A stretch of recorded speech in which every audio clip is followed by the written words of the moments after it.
نحمدہ ونصلی علی رسولہ الکریم اما بعد فاعوذ باللہ من الشیطان الرجیم بسم اللہ الرحمن الرحیم ثانی اثنین اذ ہما فی الغار اذ یقول لصاحبہ لا تحزن ان اللہ معنا اللہم صلی علی محمد وعلی آل محمد۔ میرے محترم بھائیو، 22 جمادی الثانی کی مناسبت سے مختصر گفتگو کرنی ہے۔ 22 جمادی الثانی ایک ایسے انسان، ایک ایسے شخصیت کی وفات کا دن ہے کہ جنہوں نے آزاد مردوں میں سے سب سے پہلے اسلام قبول کیا اور آپ صلی اللہ علیہ وآلہ وسلم کے صحابی ہونے کا شرف حاصل کیا۔ وہ انسان جن کو پیارے آقا صلی اللہ علیہ وآلہ وسلم کے سسر ہونے کا شرف حاصل ہے، جو مسلمانوں کے پہلے امیر المؤمنین ہیں، جو مسلمانوں کے پہلے خلیفہ ہیں، جن کو پیارے آقا صلی اللہ علیہ وآلہ وسلم نے اپنی زندگی میں اپنے مسلح پر کھڑا کیا۔ میری اس سے مراد خلیفۃ المسلمین، خلیفۃ بلا فصل سیدنا ابو بکر صدیق رضی اللہ تعالیٰ عنہ ہیں۔ میرے محترم بھائیو، جب آپ صلی اللہ علیہ وآلہ وسلم نے اعلان نبوت فرمایا تو آزاد مردوں میں سے سب سے پہلے آپ نے اسلام قبول کیا۔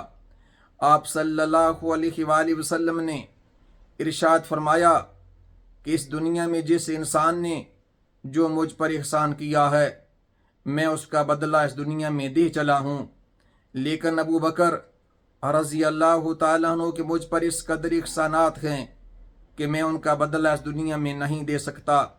ان کا بدلہ قیامت کے دن اللہ سبحانہ و تعالیٰ عطا کریں گے۔ اور آپ صلی اللہ علیہ وآلہ وسلم نے ارشاد فرمایا کہ سب سے زیادہ جس مال نے مجھے نفع دیا ہے وہ ابو بکر رضی اللہ تعالیٰ عنہ کا مال ہے۔ ایک عورت کسی کام کے سلسلہ میں آپ صلی اللہ علیہ وآلہ وسلم کے پاس آئی۔ آپ صلی اللہ علیہ وآلہ وسلم نے ارشاد فرمایا کہ تم آئندہ آنا۔ تو اس نے عرض کیا، یا رسول اللہ صلی اللہ علیہ وآلہ وسلم، اگر میں آپ سے نہ مل سکوں، اگر میں آپ کو نہ پاؤں تو میں کیا کروں؟ تو آپ صلی اللہ علیہ وآلہ وسلم نے ارشاد فرمایا کہ تم ابو بکر کے پاس چلی جانا۔ اس میں اس بات کا اشارہ بھی تھا کہ میرے بعد مسلمانوں کے خلیفہ، مسلمانوں کے امیر المومنین ابو بکر صدیق رضی اللہ تعالیٰ عنہ ہوں گے۔ جب آپ صلی اللہ علیہ وآلہ وسلم بخار کی حالت کی وجہ سے مسجد میں تشریف نہیں لے جا سکتے تھے تو آپ نے حکم دیا کہ ابو بکر کو کہو کہ وہ مسلمانوں کو نماز پڑھوائے، اور آپ صلی اللہ علیہ وآلہ وسلم نے ارشاد فرمایا کہ کسی قوم کے لیے یہ مناسب اور درست نہیں ہے جس میں ابو بکر موجود ہوں کہ وہ کسی اور کو اپنا امام بنائیں۔ ابو بکر صدیق رضی اللہ تعالیٰ عنہ نے آپ صلی اللہ علیہ وآلہ وسلم کے اس دنیا میں موجود ہوتے ہوئے 17 نمازوں کی امامت کرائی۔ ابو بکر صدیق رضی اللہ تعالیٰ عنہ کون ہیں؟ ایک مرتبہ آپ صلی اللہ علیہ وآلہ وسلم نے ارشاد فرمایا کہ جبریل میرے پاس آئے تھے، انہوں نے مجھے جنت کا وہ دروازہ دکھلایا جس سے میری امت جنت میں داخل ہوگی۔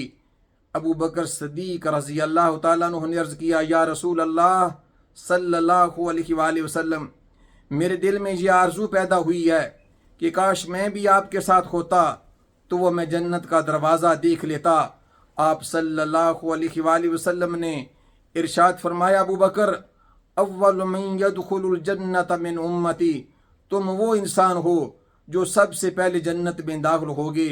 میرے محترم بھائیو، ابو بکر صدیق رضی اللہ تعالیٰ عنہ وہ انسان ہیں جن کو بار بار زبان نبوت سے جنت کی بشارت ملی، جنہوں نے آپ صلی اللہ علیہ وآلہ وسلم کے بعد امت کو سہارا دیا، جنہوں نے مسلمہ کذاب کو قتل کیا، جنہوں نے مرتدین کے خلاف جہاد کیا، جنہوں نے زکوٰۃ کے منکروں کے خلاف قتال کیا، آپ نے ارشاد فرمایا واللہ لاقاتلن من فرق بین الصلاۃ و بین الزکاۃ، مجھے اللہ سبحانہ و تعالیٰ کی قسم ہے کہ جس نے نماز اور زکوٰۃ میں فرق کیا، ابو بکر اس کے ساتھ اکیلا بھی جہاد کرے گا۔ میرے محترم بھائیو، ایک مرتبہ آپ صلی اللہ علیہ وآلہ وسلم اپنی مسجد میں تشریف لائے، ابو بکر اور عمر رضی اللہ تعالیٰ عنہما آپ کے ساتھ تھے، ایک آپ کے دائیں جانب اور ایک آپ کے بائیں جانب تھے۔ آپ نے صحابہ کرام سے مخاطب ہو کر ارشاد فرمایا کہ ہم قیامت کے دن اسی طرح ہی اٹھائے جائیں گے۔ اللہ سبحانہ و تعالیٰ نے آج ہمیں یہ دکھلا دیا ہے کہ آپ صلی اللہ علیہ وآلہ وسلم کے پہلو میں ابو بکر و عمر رضی اللہ تعالیٰ عنہما سوئے ہوئے ہیں۔ آپ صلی اللہ علیہ وآلہ وسلم نے ارشاد فرمایا تھا ما بین بیتی و ممبری روزۃ من ریاض الجنہ، کہ میرے گھر سے لے کر میرے ممبر تک جو جگہ ہے وہ جنت کے ٹکڑوں میں سے ایک ٹکڑا ہے۔ جہاں آپ صلی اللہ علیہ وآلہ وسلم جنت کے ٹکڑے میں آرام فرما ہیں، وہاں ابو بکر اور عمر رضی اللہ تعالیٰ عنہما بھی آپ کے ساتھ ہیں۔ میرے محترم بھائیو، ابو بکر صدیق رضی اللہ تعالیٰ عنہ وہ انسان ہیں کہ جن کو اسلام میں ہر معاملے میں اولیت حاصل ہے۔ آپ نے سب سے پہلے آزاد مردوں میں سے اسلام قبول کیا، سب سے زیادہ اللہ سبحانہ و تعالیٰ کے راستے میں مال خرچ کیا، سب سے پہلے آپ صلی اللہ علیہ وآلہ وسلم نے آپ کو امیر حج مقرر کیا، آپ کو اپنے مسلح پہ کھڑا کیا، اور آپ صلی اللہ علیہ وآلہ وسلم کے اس دنیا میں جانے کے بعد جو سب سے پہلے آپ کے پہلو میں دفن ہوئے وہ بھی ابو بکر ہیں۔ اور آپ صلی اللہ علیہ وآلہ وسلم نے جن کے بارے میں ارشاد فرمایا کہ تم سب سے پہلے میری امت میں جنت میں داخل ہوگے، وہ بھی ابو بکر صدیق رضی اللہ تعالیٰ عنہ ہیں۔ اور آپ کی صحابیت قرآن مجید سے ثابت ہے۔ تمام امت مسلمہ اس بات پر متفق ہے کہ جو ابو بکر صدیق رضی اللہ تعالیٰ عنہ کی صحابیت کا منکر ہے وہ دارہ اسلام سے خارج ہے۔ جو صرف صحابیت کا منکر ہو وہ دارہ اسلام سے خارج ہے، اور جو آپ کے ایمان پر شک کرے وہ اس سے بھی بڑا کافر ہے۔ میرے محترم بھائیو، اللہ سبحانہ و تعالیٰ کی لامحدود رحمت اور اس کا شکر ہے کہ جس نے ہمیں اہل سنت کا عقیدہ عطا کیا ہے۔